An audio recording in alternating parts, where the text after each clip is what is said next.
Canaveral, Florida. Man in space. In the nose capsule atop the giant booster is a man on the threshold of a new challenge, waiting for the blast-off that will send him in an orbital flight through space. The blast-off is planned for 7:15 a.m. Houston Standard Time. We're going to have another report. He is not alone. He is all of us in our relentless search for knowledge in the unknown of space. We wait and we watch.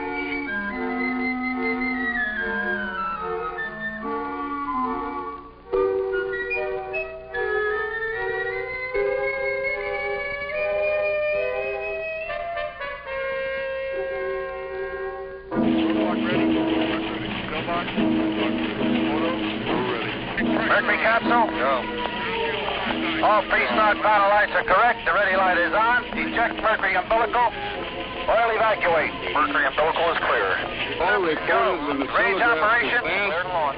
Vernier D'Souza. start. We're going to Mercury control. Control the count is 10, 9, 8, 7, 6, 5, 4, 3, 2, 1, 0.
The towers of Canaveral give Florida a unique place in the history of man.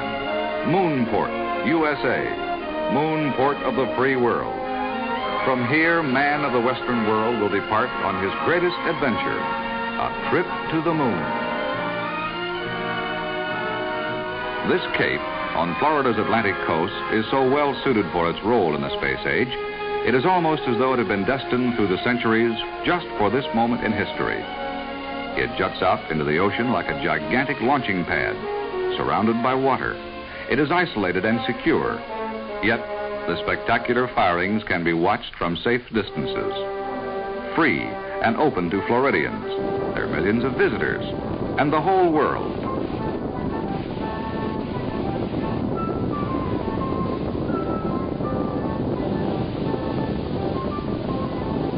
Downrange it goes, passing over a string of islands 5,000 miles long, composing a geographic pattern ideal for tracking missiles.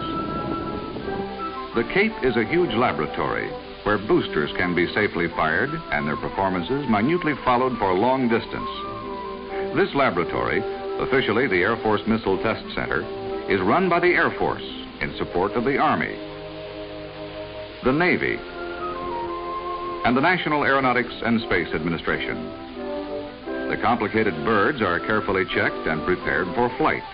Each of the intricate systems is checked out, all systems A-OK.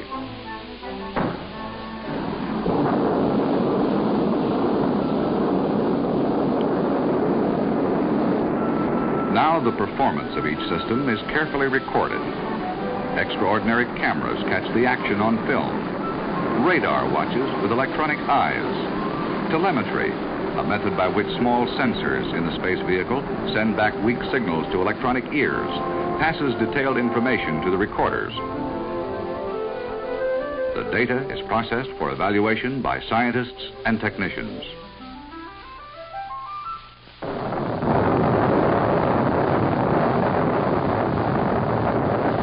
All launchings, all firings are not successful.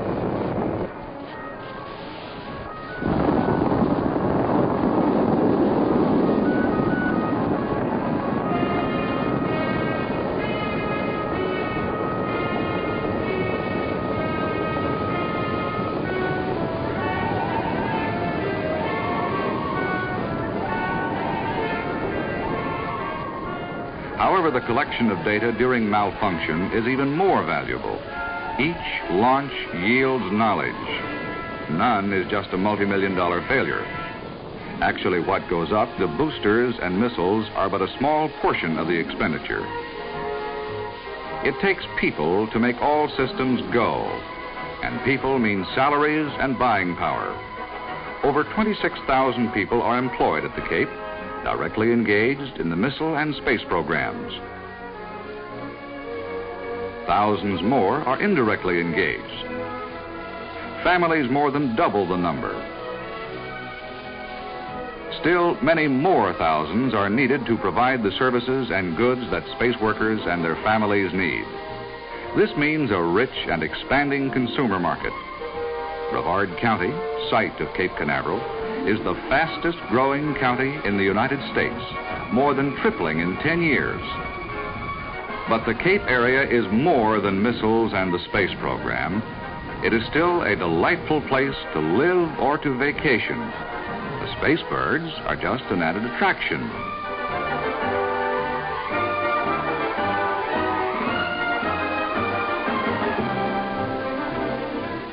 Fishing has always been excellent in the Indian River country, whether in the ocean or on the river. Whether the fisherman is a tourist or space scientist, the thrill is the same. All water sports are popular in the area. The Indian River, protected by the long barrier cape, is perfect for safe, sheltered boating. From one of man's oldest modes of transportation to his newest is but a step, here where the impact of space has marked almost everything.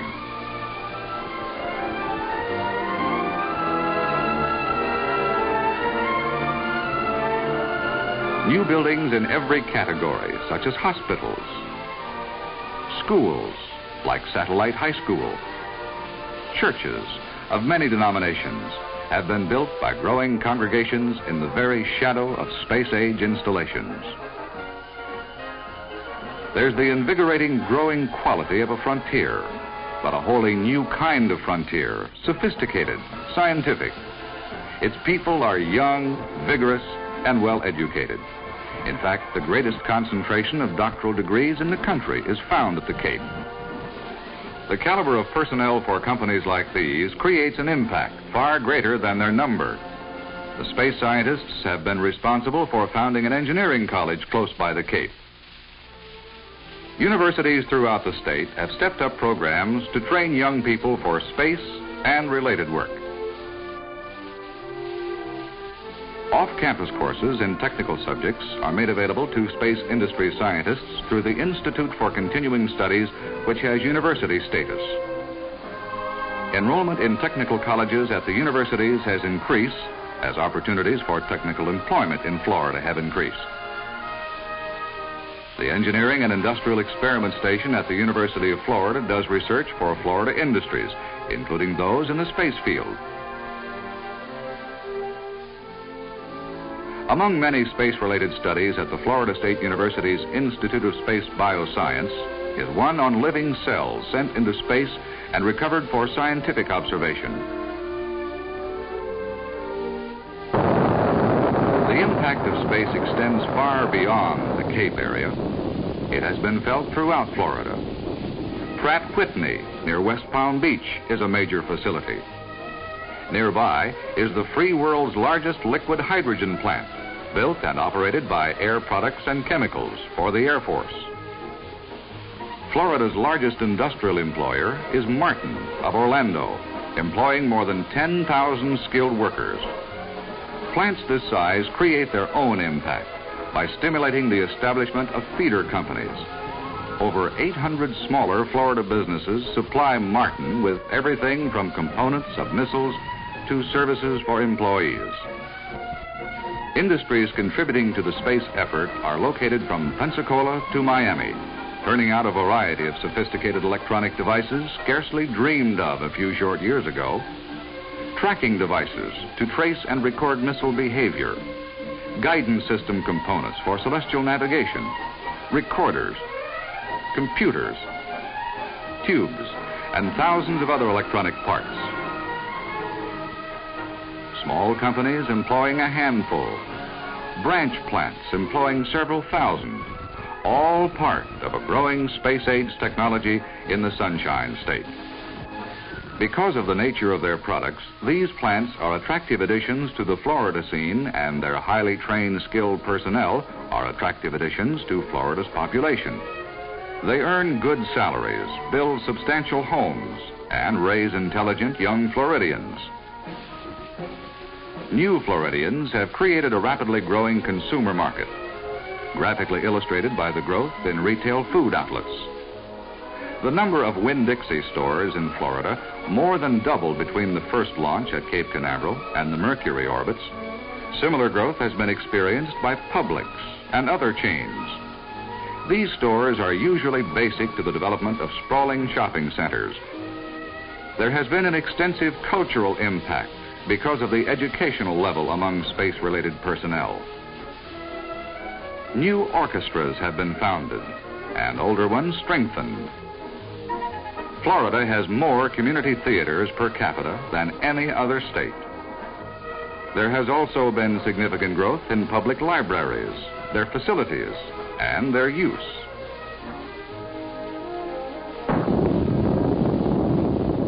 Although Cape Canaveral and the Atlantic Missile Test Range make most of the headlines, it is not the only missile test range in Florida. The Air Proving Ground Center at Eglin Air Force Base in the Florida Panhandle operates the Eglin Gulf Test Range that includes tracking stations along the length of the Florida Gulf Coast.